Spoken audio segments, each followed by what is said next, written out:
하나님의 기쁨이란 주제를 가지고 말씀을 전하고 있습니다. 오늘이 5번째 설교입니다. 설교 제목은 하나님이 자랑하고 싶은 사람, 하나님이 자랑하고 싶은 사람입니다. 목사이도 참 자랑하고 싶은 사람들이 있습니다. 남몰래 주님 앞에서 신실하게 교회를 위해서, 주님을 위해서 헌신하시는 성도님, 캄캄한 시간에 본당에 들어와서 홀로 조용하게 주님 앞에 기도하는 성도님을 볼 때 정말 하나님 앞에 자랑하고 싶은 성도님들입니다. 주님 앞에 부르심을 받은 많은 성도님 가운데 참 주님께서 기뻐하시겠다, 자랑거리가 될 만한 성도님들 머릿속에 많이 남아 있습니다. 떨리는 손을 가지고 성경 필사를 다 마쳐서 자녀들에게 유산으로 남겨주신 성도님, 신실하게 주님 앞에 살아가다가 목사가 쓴 손편지를 내 관에 함께 넣어달라고 그렇게 이 세상을 아름답게 떠나신 분, 또 주님 앞에 설 때까지 의연한 모습으로 미소 지으면서 참 행복하게 주님을 만날 날을 사모하며 걸어가신 성도님 한 분 한 분이 정말 주님 앞에 자랑하고 싶은 성도님들입니다. 언제가 이런 아름다운 성도님들의 삶을 모아서 책을 내려고 생각을 하고 있습니다. 책 제목은 이미 정해 놓았습니다. 하늘 소망. 요즘 우리 교회가 우리 이민사회 가운데 특별한 감사 제목이 하나 있습니다. 많은 사람들은 우리 교회가 이민 많은 곳에 가장 좋은 교회, 가장 좋은 목사님들을 파송하는 이런 교회로 잘 알려져 있습니다. 그럴만 하죠. 우리 교회가 가장 좋은 귀한 우리 목사님들, 교육자들로 많이 모시고 있기 때문입니다. 어딜 가도 우리 교회 같은 교인들이 있을까라는 생각이 듭니다. 참 착하고 겸손하고 신실한 우리 성도님들, 우리 교회를 바라보면서 가장 자랑하는 사람이 바로 담임 목사 제 자신입니다.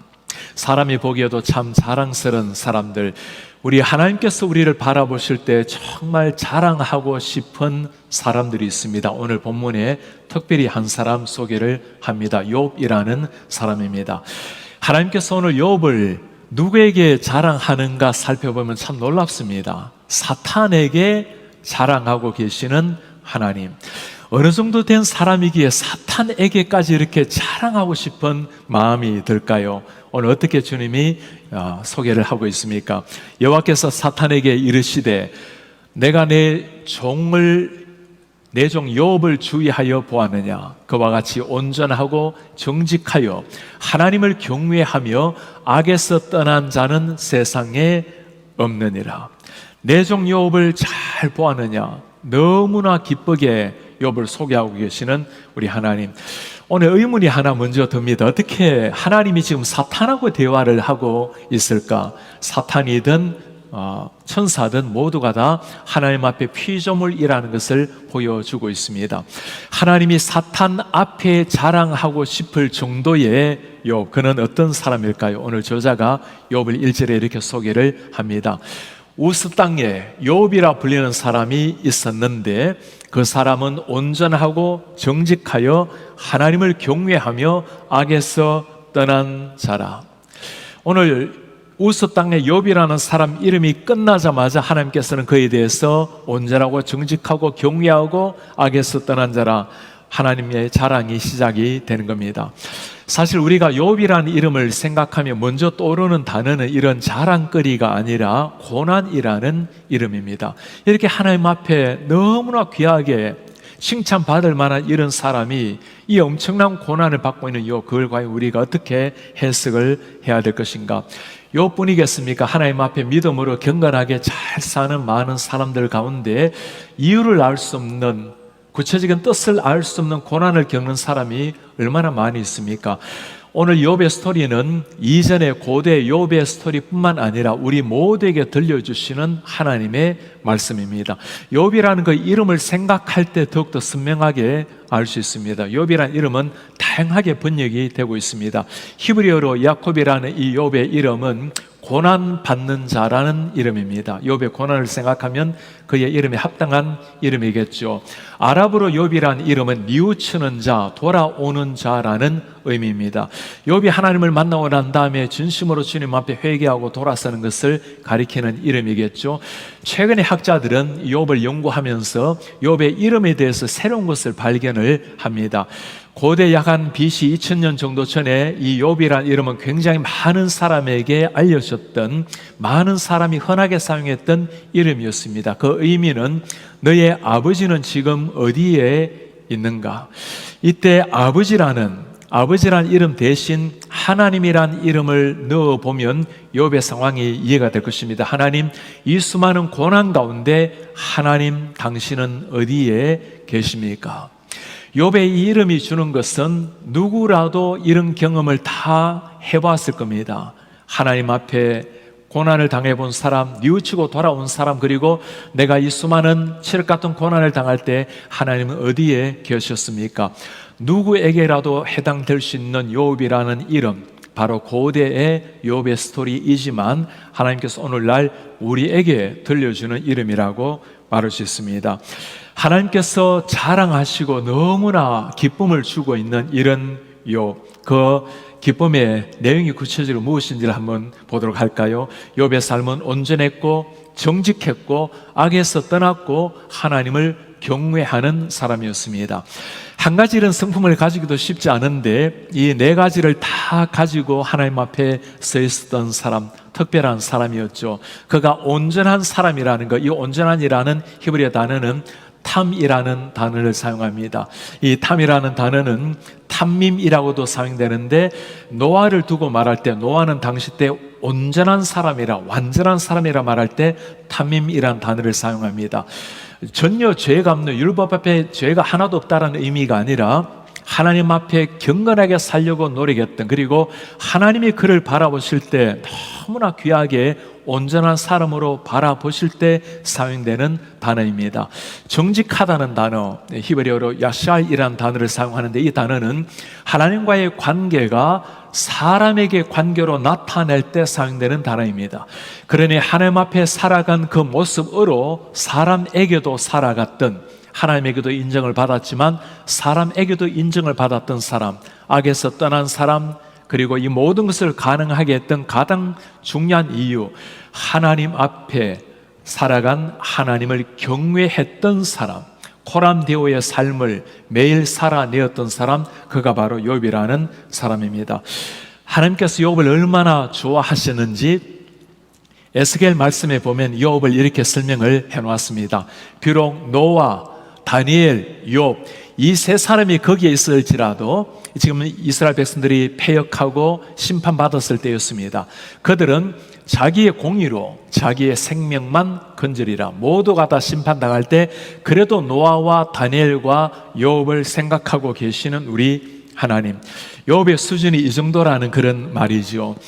어떻게 이렇게 살아낼 수 있었을까요? 욥을 바라보면서 가진 의문이 이런 것입니다. 아마 그때는 율법 시대 이전이었을 겁니다. 아브라함과 동시대 사람이라고 추정을 할 수 있습니다. 욥은 아담의 후손이었지만 아브라함의 직계 자손, 아브라함과 관계된 사람은 아니었을 겁니다. 오늘날로 말하면 모태신앙으로 자라난 것도 아니고 좋은 믿음의 가문도 아닐 수 있고, 우리로 보면 이방인과 같은 사람이었을지도 몰라요. 그런데 어떻게 욥이라는 사람이 이렇게 하나님 앞에 오직 믿음으로 그렇게 경건하게 하나님의 자랑거리가 될 수가 있었을까요? 욥의 나이를 보면 아마 그때 아브라함 시대라는 것을 추정을 할 수 있습니다. 아브라함이 세상을 산 것은 175세를 살고 이 땅을 떠났습니다. 그의 아들 이삭은 180세, 그리고 그의 아들 야곱은 137살 살다가 이 세상을 떠났습니다. 욥은 고난을 받고 난 다음에도 140년을 더 살았습니다. 그러니 아마 한 200년 정도 살았다가 주님 품 안에 갔다고 볼 수 있을 겁니다. 그러니 예수님 오시기 전 아브라함 시대 약 2000년 전의 사람, 그래 모세가 오기 전에, 율법이 오기 전에 사람이었죠. 비주류 같았던 그 사람, 그런 상황 속에서 어떻게 이렇게까지 하나님을 신실하게 섬기고 하나님 앞에 살아갈 수가 있었을까? 이런 욥을 하나님이 참 좋아하셨습니다. 그렇게 살아갔던 욥에게 하나님이 주신 놀라운 은혜 2절에 나타납니다. 그에게 아들 7, 딸 3이 태어나니라. 10자녀였습니다. 열이라는 숫자는 성경에 굉장히 중요한 의미가 있습니다. 7과 마찬가지로 완전한 수를 가리키는 겁니다. 그러니 온전한 자녀를 주셨다는 말씀이죠. 소유물을 이야기합니다. 양이 7,000마리, 낙타가 3,000마리, 10,000마리입니다. 10의 1,000배라는 거죠. 역시 온전한 수의 1,000배를 말합니다. 소가 500결이, 암나귀가 500마리, 1,000을 이야기하죠. 종도 많이 있었고, 정말 중요한 말은 그 다음입니다. 이 사람은 동방 사람 중에 가장 훌륭한 자라. 저렇게 소유물을 짐승으로 표기하는 것은 아브라함 시대 때라는 것을 더욱더 보여주는 말입니다. 자녀들도 하나님께서 온전하게 주시고, 소와 양과 많은 낙타, 짐승들도 온전한 수로 표현하는 것은 하나님이 정말 이 욥을 특별한 은혜로 축복하셨다는 것을 보여주는 종표입니다. 그러나 이 모든 것도 중요하지만 가장 중요한 한마디, 그는 동방의 가장 훌륭한 사람이었더라. 하나님 앞에서도 칭찬을 받았을 뿐만 아니라 세상 사람들에게도 가장 훌륭한 사람이라고 칭송을 받았던 사람. 사람이란 자녀들이 잘 되고 수많은 물질을 가지게 되면, 남들에게 많은 존경을 받게 되면 누군가에게 자랑하고 싶은 마음이 생기기 마련입니다. 욥은 달랐습니다. 하나님 앞에 살았던 것처럼 사람들에게도 겸손하게 한 사람 한 사람을 소중히 여기며 살았던 사람, 그를 두고 성경은 참 멋지게 표현합니다. 동방에서 가장 훌륭한 사람이었더라. 하나님을 경외했을 때 그 경외함이 가정, 이웃, 사회 속에서도 그대로 드러났다는 말입니다. 제가 배웠던 우리 구약 은사님 중에 참 귀한 분이 계십니다. 교수님께서 신학대학원을 다니실 때 공부를 그중 잘 하셨습니다. 아주 단짝처럼 지내는 친구분이 계시는데 한국에서 우리가 잘 아는 참 존경을 받는 목사님이세요. 한 번에 시험을 치는데 이 친구가 이 쩔쩔 매고 있는 것을 본 거예요. 교수님께서 시험을 다 끝내고 살짝 답안지를 옆에 친구에게 볼 수 있도록 살짝 보여줬어요. 그랬더니 친구가 교수님 얼굴을 보면서 하나님이 보고 계시잖아. 참 그런 한 분, 그렇게 경건하게 하나님 앞에 사는 것처럼 세상 앞에서도 학창시절에도 살았던 분, 하나님 앞에 살아가는 것이 삶으로 나타나는 것을 두고 진짜 경건이라 부르고, 하나님은 그런 사람을 참 좋아하셨습니다. 교수님이 그렇게 말씀을 해요. 나는 지식을 가진 사람이었지만 그는 하나님을 경외한 사람, 하나님을 안 사람이었노라고. 욥의 경건한 모습, 거룩한 삶은 개인을 넘어서 그의 가족에게도 나타나고 있습니다. 4절에 보면 그의 아들들이 자기 생일에 각각 자기의 집에서 잔치를 베풀고 그의 누이 3명도 청하여 함께 먹고 마시더라. 자녀들이 생일 때마다 함께 모여서 축제를 벌이고 행복하게 지내는 그 자녀들이 참 믿음 안에서 잘 자라나고 우애가 좋고, 그렇게 자녀들 교육을 잘 시켰다라는 말씀이죠. 그런데 다음에 나오는 말씀을 보면 정말 욥이 어떤 사람인지가 잘 나타나 있습니다. 그들이 차례대로 잔치를 끝내면 욥이 그들을 불러다가 성결하게 하되, 하나님 앞에 경건하게 나가서 예배하게 하는, 아침에 일어나서 그들의 명수대로 번제를 드렸으니, 왜 그렇습니까? 혹시라도 내 아들들이 범죄하여 마음으로라도 하나님을 욕되게 하였을까 함이라. 이 삶이 하루 이틀이 아니었습니다. 욥의 행위가 항상 이러하였더라. 잔치가 끝나고 나면 혹시라도 마음으로라도 하나님께 불경했을까 봐, 그것이 이웃에게나 또 초청한 사람들에게나 심지어 보는 종들에게라도 덕을 해쳤을까 봐 성결케 하고 한 사람 한 사람을 위해서 번제를 다 드리는 욥의 모습. 자녀들 신앙교육의 중요성을 모르는 사람이 누가 있겠습니까? 그러나 한 명도 아니고 10명이나 되는 자녀들을 하나님의 말씀으로 잘 키워나가는 이런 욥의 관심이 어디에 있었을까요? 그 많은 재물을 어떻게 하면 잘 자녀들에게 남겨서 평안한 삶을 책임질까? 그게 관심이 아니었습니다. 오직 관심은 한 사람 한 사람 아들, 딸이 하나님 앞에서 경건하게 믿음으로 올바르게 서기를 바랬던 욥, 그것을 위해서 매일 하나님 앞에 나가서 예배하고 번제를 드렸던 아버지의 모습. 아버지가 그렇게 바르게 썼을 때 자녀들도 우애로운 자녀, 하나님 앞에 선 자녀들이 탄생이 된 것입니다. 하루 이틀이 아니라 성경은 이렇게 말하죠. 욥의 삶이 항상 그러하였더라. 미국 역사에 가장 뛰어난 지성인 한 사람을 말한다면 누구나 먼저 가리키는 사람이 조나단 에드워즈입니다. 1700년도에 태어나서 미국의 제1차 대각성 운동의 주역이 된 사람, 프린스턴 대학교의 총장으로 부름을 받았다가 천년두 예방 주사를 받고는 참 안타깝게 부작용으로 먼저 세상을 떠난 사람입니다.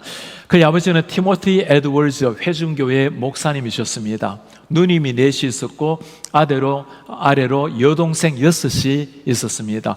11아이들을 하나님의 사람으로 친실하게 교육시킨 아버지, 참 가난한 목사였습니다. 이 아이들을 양육하기 위해서 아이들을 가르치면서 그것으로 아이들을 양육했던 아버지. 어릴 때부터 이 아들에게 고전어를 가르치고 성경을 가르치고 개혁 신학을 가르쳤던 아버지, 그리고 가정교회 개인 기도 시간, 예배 시간 철저하게 훈련했던 아버지. 에드워즈는 심지어 9살 때 이 아버지의 기도 생활을 이어받아서 숲에 들어가서 그가 기도했던 초소가 있을 정도였습니다. 19살이 되었을 때는 우리에게 잘 알려져 있는 에드워즈의 결단문, resolution이라는 것을 9살에 이미 썼습니다. 그 결단문의 첫 번째 결단입니다. 어떤 것이 최우선으로 하나님께 영광이 되고 나 자신의 유익과 기쁨이 된다면 지체 없이 행할 것을 결단한다. 하나님 앞에 최우선적으로 영광이 된다면 지체 없이 결단하고 나아가는 사람. 아버지로부터 철저하게 신앙을 훈련받고 물려받았기에 그렇게 끝까지 살아낸 사람. 미국 뉴욕시에서 아주 재밌는 연구를 하나 했습니다. 교육위원회에서 미국 역사에 좋은 가계, 이 신앙과 성경을 잘 이어받은 가정을 연구해서 그들이 지금 어떻게 살고 있는지를 연구한 조사입니다. 에드워즈의 자손이 896명으로 알려져 있습니다. 그 가운데 부통령이 1명이었고 상원의원이 4명이고 대학 총장이 12명이고 대학 교수가 65명, 의사가 60명, 군인이 75명, 저수가 85명, 법조인 130명, 공무원 80명, 그리고 목사들이 100명이 나타난 가족이었습니다. 모두가 다 믿음 위에 견고하게 서서 자신의 개인의 삶, 가정을 넘어서 사회 속에 신앙적으로 경건하게 세상의 빛과 소금이 된 사람들.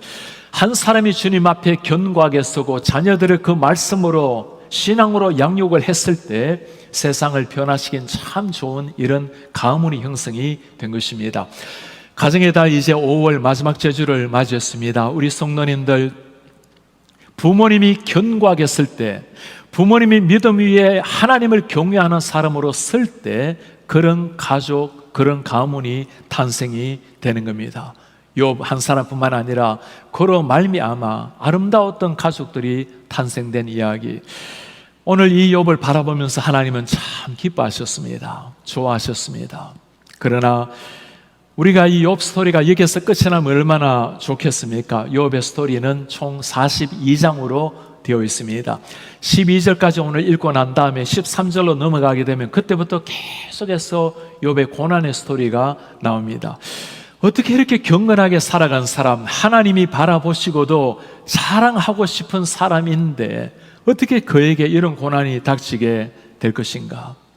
사탄이 하나님 앞에 나와서 욥을 이렇게 고소를 하죠. 사탄이 하는 말입니다. 욥이 어찌 까닭 없이 하나님을 경외하겠습니까? 이 악의 영이 하는 일이 이런 거죠. 하나님의 말씀을 그대로 믿지 않고 냉소적으로 비판하고 차갑게 말하는 사람. 하나님이 욥에게 좋은 자녀들을 주시고 집을 주시고 그 많은 재물을 주시니까 그것 때문에 하나님을 경외하는 것 아닙니까? 하나님께서 그 사탄에게 하시는 말씀입니다. 여호와께서 사탄에게 말하기를 내가 그의 소유물을 다 너의 손에 맡기겠다. 다만 그의 몸에는 너의 손을 대지 말라. 사탄이 물러갔습니다. 사탄과 이 하나님의 대화를 보면서 또 한 번 우리는 놀랍니다. 어떻게 이렇게 사탄이 하나님 앞에 나와서 이렇게 말도 하고 하나님도 말씀을 하시는가? 모든 천하 만물을 다스리는 분이 하나님이라는 것을 보여주는 거죠. 오늘 이 대화를 읽을 때마다 우리가 정말 하나 깨닫는 것이 있습니다. 네가 마음대로 욥에게 한번 해보아라. 이런 말을 들으면 여러분 어떤 생각이 듭니까? 얼마나 하나님께서 욥을 너무나 확신하고 너무나 믿었기에 네가 마음대로 해보라고. 그러나 욥은 절대로 그의 믿음을 변개치 않을 것이라고. 이만큼 하나님 앞에 확신을 줄 수 있는 사람, 이만큼 신뢰를 받고 있는 사람. 오늘날 모든 사람이 다 하나님을 등지고 살아가는 이런 시대에 하나님이 바라보시고 저 사람이라면 어떤 상황이 펼쳐진다 하더라도 조금 더 흔들림 없이 하나님 앞에 살아갈 사람이라고, 이런 하나님 앞에 자신을 심어줄 수 있는 사람이라면 얼마나 좋을까요? 세상 모두가 다 변해간다 하더라도 저 사람만큼은 하나님 앞에 견고하게 서서 하나님의 영광을 돌릴 사람이라고, 그리고 하나님께서 바라보시고 내가 그를 안다라고 말할 수 있는 사람. 우리 성도님들 욥뿐이겠습니까? 우리 모두에게 다 부족하지만 우리가 살아내야 될 삶이 바로 그런 삶 아니겠습니까? 오늘 하나님께서 허락하시자마자 바로 다음 절부터 고난의 바람이 욥의 가정에 불어닥치기 시작을 합니다. 사환이 뛰어들어와서 말합니다. 주인이여, 갑자기 스바 사람들이 쳐들어와서 종들을 다 죽이고 소떼와 나귀떼를 다 훔쳐 달아났습니다. 말이 끝나기가 전에 또 다른 사원이 들어옵니다. 주인님, 하늘에서 불이 떨어져서 양들과 종들을 다 태워 죽여버렸습니다. 말이 끝나기가 무섭게 또 한 사람이 들어옵니다. 주인님, 갈대아 사람이 낙타들을 다 빼앗아가고 종들을 다 죽였습니다. 모든 재물이 다 사라진 겁니다. 마지막 한 사람이 들어와서 너무나 고통스러운 소식을 전합니다. 주인님, 맏아들 집에서 형제들이 다 모여서 식사를 하던 중에 대풍이 불어서 집이 무너져서 10아이들이 다 죽임을 당했습니다. 소설에서도 나오기 어려운 이런 고통스러운 상황을 맞이한 욥.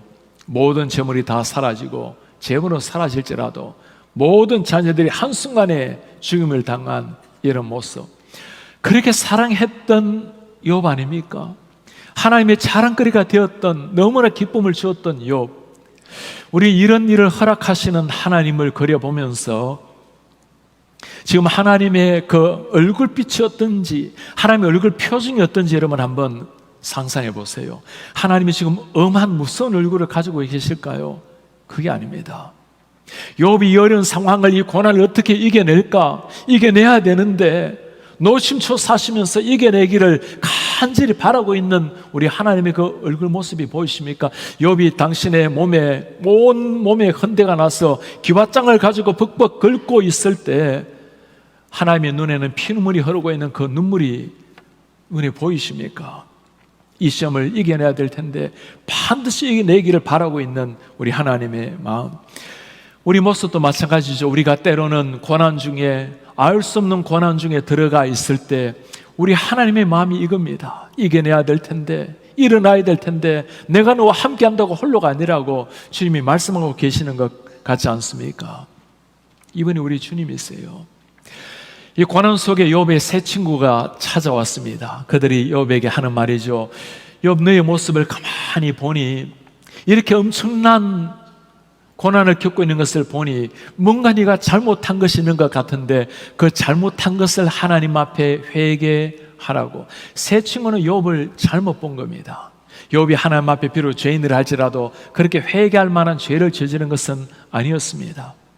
젊은 엘리후가 나타났어요. 엘리후는 고난의 이유에 대해서 말하지 않고 고난의 유익에 대해서 말하고 있습니다. 네가 지금 비록 이렇게 고난을 당하고 있지만 하나님께서는 이 고난을 통해서 장차 너를 더 귀하게 사용할 것이라고, 더 잘되게 하실 것이라고. 그러나 욥, 네가 이런 상황을 보면 뭔가 하나님 앞에 잘못한 것이 있는데 그것을 가지고 회개하라고. 엘리후도 세 친구도 욥을 정확하게 보지 못했던 거죠. 욥은 너무나 안타까웠습니다. 내 모든 재물이 달아난 것, 내가 빈몸으로 세상에 왔으니 주신 이도 하나님이시요 취할 분도 하나님이십니다. 하나님을 원망하지 않았습니다. 자녀들 너무나 안타까운 일이었지만 그러나 주신 이가 하나님이십니다.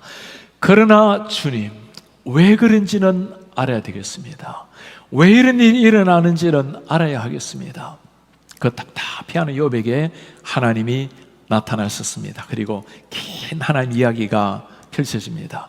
하나님은 고난받는 욥에게 고난에 대한 이유를 설명해 주지를 않습니다. 마치 무슨 선문답을 하는 것 같아요. 내가 천지를 만들 때 너는 어디에 있었느냐? 네가 산에 염소가 새끼를 낳는 것을 아느냐? 네가 낚시를 가지고 리워야단 악어를 낚을 수가 있느냐? 마치 선문답처럼 하고 있는 이 하나님, 뭘 지금 말씀해 주고 있을까요? 욥은 하나님을 안다고 생각했지만 그게 아니라는 겁니다. 천지 창조의 하나님, 우주 만물을 다스리고 섭리하고 하나하나 지켜보시는 새가 알을 낳는 것을 네가 본 적이 있느냐? 모든 만물을 다스리고 있는 그 하나님이 누구신지를 지금 보여주고 있는 겁니다. 이 하나님 앞에 욥이 스스로 자신을 발견하죠. 무지한 말로 이치를 가른 자가 누구입니까? 나는 깨닫지 못한 일을 말하였고 스스로 알 수도 없고 헤아리기 어려운 일을 말했습니다. 욥이 마침내 발견한 것이 무엇입니까? 특별한 범죄한 것이 아니었습니다. 그도 나름대로 하나님 앞에 최선을 다해 경건하게 살았다라는 것 그도 알아요. 하나님도 아십니다. 사탄도 알지 않습니까? 모두가 다 알아요. 그러나 그가 지금까지 생각했던 하나님이라는 것, 자신의 theological box, 자신의 그 신학적인 박스를 가지고 그 안경을 가지고 하나님을 본 겁니다. 그러나 하나님은 거기에 리미트된, 거기에 제한된 분이 아니었어요. 그 비안드, 그 넘어서 계시는 하나님이었습니다. 그 하나님이라는 걸 본 거예요. 그 욥이 그 무한한 하나님, 내 이성으로, 내 신앙으로, 내 율법으로 전혀 막을 수 없는 그 무한 광대한 하나님을 깨달았을 때 그가 했던 위대한 고백입니다. 내가 지금까지는 귀로 하나님에 대해서 들었는데 이제는 눈으로 주님을 보게 되었습니다. 지금까지는 자신의 신학적인 박스 안에서 하나님을 가두고 있기까지 생각했는데 이제는 내가 눈으로 주님을 바라보게 되었습니다. 진짜 하나님을 만나게 된 겁니다. 고난을 통해서 만난 하나님, 이게 고난이 주는 신비입니다. 고난이라는 것은 참 아픈 일입니다. 그 고난 앞에 눈물 흘리지 않은 사람 누가 있겠습니까? 특별히 이유를 알 수 없는 고난이 다가오면 누구나가 아파하고 아픔 속에서 외로움, 때로는 고통스러움, 때로는 내 속에 나도 모르게 흘러나오는 그 처참한 모습 우리가 다 경험하는 일 아닙니까? 그러나 이 고난을 통해서 욥이 한 가지 깨닫는 것이 있었습니다. 내가 지금까지 보았던 하나님이 아니라 진짜 천지를 창조하시고 지금 이 순간 또 우주 만물을 섭리하고 계시는 그분이 누구신지를 깨닫게 된 것입니다. 원래 우리 한국에서 많은 사람의 화두가 된 한 교수님이 이지선 교수님이 있습니다. 지선아 사랑해라는 책으로 우리 많은 사람에게 알려진 분입니다.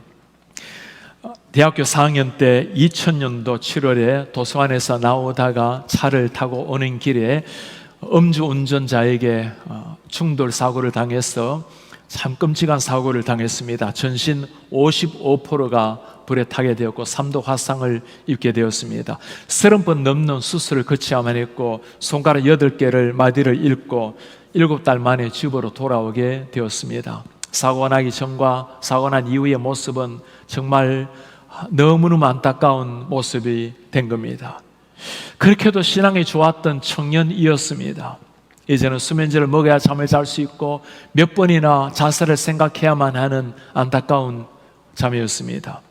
하나님께 울부짖으면서 그렇게 기도했습니다. 하나님, 끔찍한 사고에서 나를 살려주셨다면 살려준 이유가 있으실 텐데 지금 내 모습을 바라보면 내일이 보이지가 않습니다.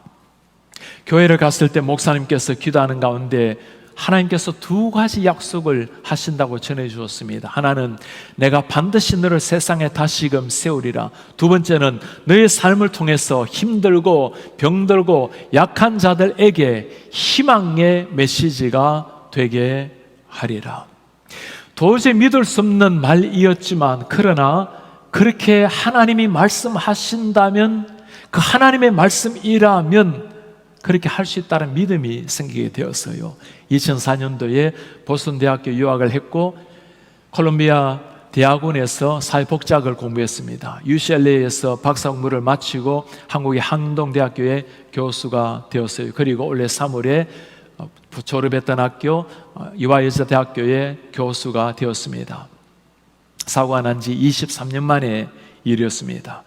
하나님의 그 은혜, 칠흑 같은 고난 속에서 하나님의 은혜를 깨닫고 난 다음에 고난을 향한 해석의 언어가 달라졌습니다. 이전에는 그 술 취한 사람 때문에 내가 사고를 당했다라고 표현했는데 이제는 사고를 만났다라고 표현을 합니다.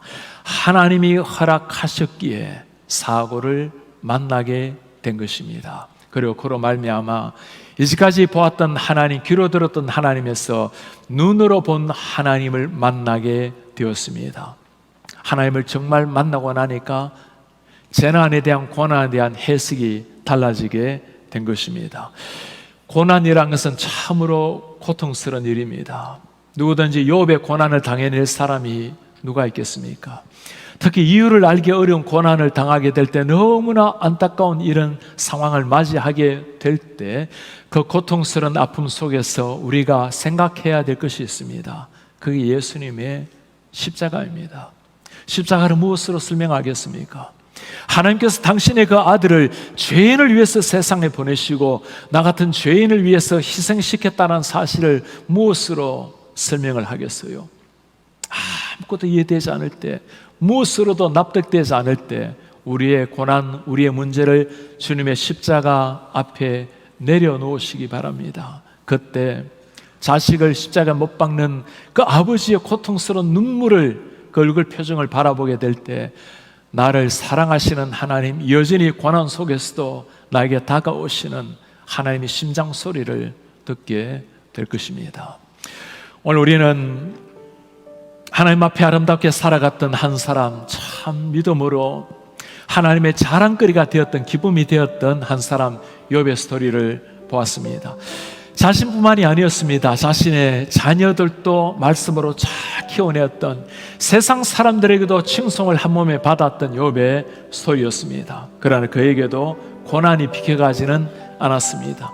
이 많은 고난을 통해서도 여전히 하나님 앞에 쓰기를 열망했고, 고난을 통해서도 여전히 그를 인도해 주셨던 우리 하나님, 이런 고난 속에서도 하나님 앞에 서려고 애쓰고 있는 욥을 바라보면서 자랑스럽게 보고 있는 하나님의 얼굴 표정이 여러분 보이십니까? 고난이 없다면 감사할 일입니다. 그러나 고난이 다가온다면 여전히 감사할 일입니다. 하나님이 허락하신 고난이라면 하나님이 그 고난을 통해서 행하실 일이 있다는 것을 믿기 때문입니다.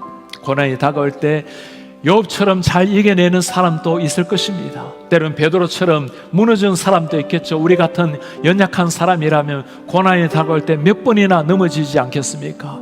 그러나 어떤 상황이 펼쳐진다 하더라도 우리가 하나님을 사랑한다면, 하나님을 정말 신뢰한다면 어떤 상황 속에서도 whatever happens, 무슨 일이 일어난다 하더라도 우리는 주님 앞에 이것은 고백하게 될 것입니다. 주님, 내 인생 어떻게 된다 할지라도 저는 하나님을 경외할 것이고 하나님을 신뢰할 것이고 하나님을 믿을 것입니다. 그리고 내 삶이 어떻게 펼쳐진다 할지라도 내 삶을 통해서, 이 미천한 연약한 삶을 통해서도 하나님이 조금의 영광이라도 드러날 수 있다면 주님, 그러면 된 것입니다.